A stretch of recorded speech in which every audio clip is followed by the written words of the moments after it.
लखनऊ की सियासी गलियारों में आज हलचल तेज है क्योंकि आज मुख्यमंत्री योगी आदित्यनाथ के मंत्रिमंडल विस्तार होने जा रहा है। दोपहर 3 बजे लोक भवन में नए मंत्रियों का शपथ ग्रहण समारोह होगा। इस विस्तार को केवल मंत्रियों की संख्या बढ़ाने के तौर पर नहीं बल्कि 2027 के विधानसभा चुनाव के लिए भी बीजेपी के मास्टर स्ट्रोक के रूप में अब देखा जा रहा है। आखिर कौन है वो 6 नए चेहरे, कैसे अखिलेश यादव के पीडीएफ फॉर्मूले की हवा निकालेंगे बीजेपी, साथ ही क्यों इस बार ब्राह्मण और दलित पर सबसे ज्यादा जोर दिख रहा है। उत्तर प्रदेश की राजनीति के लिए आज का दिन बेहद निर्णायक है। लंबे समय से चल रहे अटकलों पर विराम लगते हुए मुख्यमंत्री योगी आदित्यनाथ अपनी कैबिनेट का विस्तार करने जा रहे हैं। सूत्रों के अनुसार इस विस्तार में करीब 6 नए चेहरों शामिल हो सकते हैं। शपथ ग्रहण समारोह दोपहर 3 बजे लखनऊ के लोक भवन में आयोजित किया जाएगा, जिसके लिए राजभवन और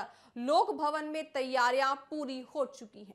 बीजेपी का ये कदम सीधे तौर पर समाजवादी पार्टी के मुखिया अखिलेश यादव के पीडीए यानी पिछड़ा, दलित और अल्पसंख्यक फॉर्मूले को बेसहारा करने की रणनीति पर पूरी तरह से निर्भर नजर आ रहा है। बीजेपी का फोकस गैर यादव, पिछड़ा और दलित वोट बैंक पर है। इसके साथ ही ब्राह्मण समुदाय को भी साधने की कोशिश जो यहां बीजेपी सरकार करती नजर आ रही है, ताकि 2027 में जीत की हैट्रिक का रास्ता पूरी तरह से साफ होता नजर आए। उत्तर प्रदेश की राजनीति में आज का दिन बेहद महत्वपूर्ण साबित होने वाला है, क्योंकि मुख्यमंत्री योगी आदित्यनाथ अपने मंत्रिमंडल विस्तार का जो करने जा रहे हैं, उसे लंबे समय से चल रही अटकलों पर अब विराम लगता भी आज दोपहर 3 बजे नजर आएगा। साथ ही लखनऊ के लोक भवन में शपथ ग्रहण समारोह आयोजित जो हो रहा है, इस विस्तार के केंद्र में 2027 का विधानसभा चुनाव है। इसके लिए भाजपा ने अपनी बिसात बिछानी अभी से शुरू कर दी है। आपको बता दें, मंत्रिमंडल में लगभग 6 नए चेहरों को शामिल किया जाएगा, जिसमें मुख्य रूप से ब्राह्मण, दलित और महिला प्रतिनिधित्व पर जोर दिया जाएगा। समाज की ये रणनीति सीधे तौर पर, आपको बता दें, भाजपा की जो रणनीति है वो सीधे तौर पर समाजवादी पार्टी के दलित यानी पिछड़ा, दलित और अल्पसंख्यक फॉर्मूले को ज्यादा से ज्यादा गलत ठहराने में टिकी हुई है। इस मंत्रिमंडल विस्तार में शामिल होने वाले सभापति नामों में मनोज पांडे, कृष्णा पासवान और चौधरी भूपेंद्र सिंह के नाम प्रमुखता से उभरते नजर आ रही हैं।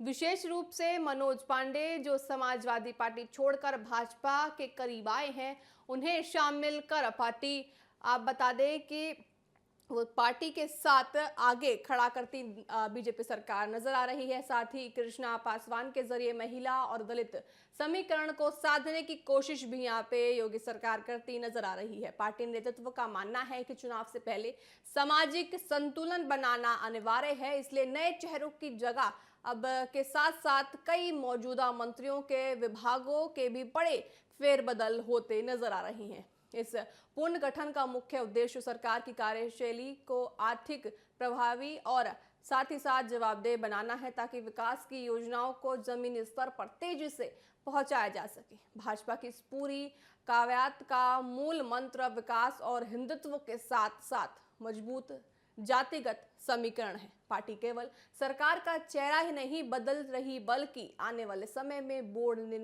आपको बता दें आयोगों में भी कार्यकर्ताओं को नियुक्ति के पत्र जो है वो सौंपती नजर आ रही है। 2027 में जीत की हैट्रिक लगाने के संकल्प के साथ भाजपा उत्तर प्रदेश में अब अपनी जोड़ों को और ज्यादा गहरा करता नजर आ रही है। साथ ही हम आपको बता दें कि अब 21 राज्यों में जो बीजेपी सरकार है, अब उनका कहीं ना कहीं ये फॉर्मूला, अभी उनकी जो पूरी नजरें थी बीजेपी सरकार की वो पश्चिम बंगाल में टिकी हुई थी। जिस तरह से उन्होंने पश्चिम बंगाल में एक प्रचंड जीत के साथ अपनी सरकार बनाई है, अब उनका जो पूरा फोकस है वो 2027 के यूपी विधानसभा चुनावों में आकर ठहर गया है, क्योंकि अब उनका जो फॉर्मूला था वो पश्चिम बंगाल में लहरा दिया है, उनका झंडा पश्चिम बंगाल में लहर गया है। साथ ही साथ 2027 की तैयारियां जो है योगी सरकार करने में जुट गई है। आज का विस्तार ये साफ करता है कि भाजपा चुनावी मोड में आ चुकी है और वह विपक्ष की हर रणनीति का मुकाबला करने के लिए पूरी तरह तैयार है।